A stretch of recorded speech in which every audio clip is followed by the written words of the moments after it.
Hello friends, welcome back to my channel. இன்றைக்கி கிருஷ்ண ஜெயந்தி, அதனால் பலகாரம் செய்யலாம் அப்படின்னு சொல்லிட்டு ஸ்டார்ட் பண்ணிவிட்டேன். ரவா லட்டு எல்லாமே யூடியூப் பார்த்து தான் செஞ்சேன். கொஞ்சம் கன்சிஸ்டன்சியில் தப்பு பண்ணிட்டேன், பட் டேஸ்ட் சூப்பராக இருந்துச்சு. 6 இயர் ஆகுது நான் கிருஷ்ண ஜெயந்தி ஸ்டார்ட் பண்ணி கும்பிட்டுட்ருக்குது.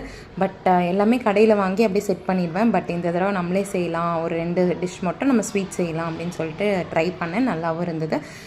தாமரை வாங்கிட்டு வந்திருந்தாங்க. 20 ருபீஸ்க்கு இவ்வளோ தாமரை கொடுத்துருந்தாங்க. ரொம்ப அழகாக இருந்தது. ஃபஸ்ட்டு எனக்கு தெரியல, நார்மல் பூ மாதிரி பிரித்து வச்சேன். பட் அதை விட கொஞ்சம் நல்லா மடக்கி விட்டோன்னா அது அவ்வளோ அழகாக இருந்தது பார்க்கவே.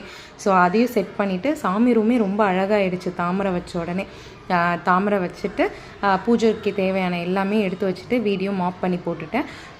இப்போ பாப்பா 2 பேர் தூங்கிட்டு இருக்காங்க. அவங்க எந்திரிச்சதுக்கப்புறம் அவங்கள கிருஷ்ணராக ரெடி பண்ணி அவங்கள எப்படி வீட்டுக்கு கொண்டு வரேன்றதை நான் சின்ன கிளிம்ஸ் இப்போ ஆட் பண்ணியிருக்கேன். நெக்ஸ்ட் வீடியோவில் டீட்டெயிலாக போடுறேன். தேங்க்யூ.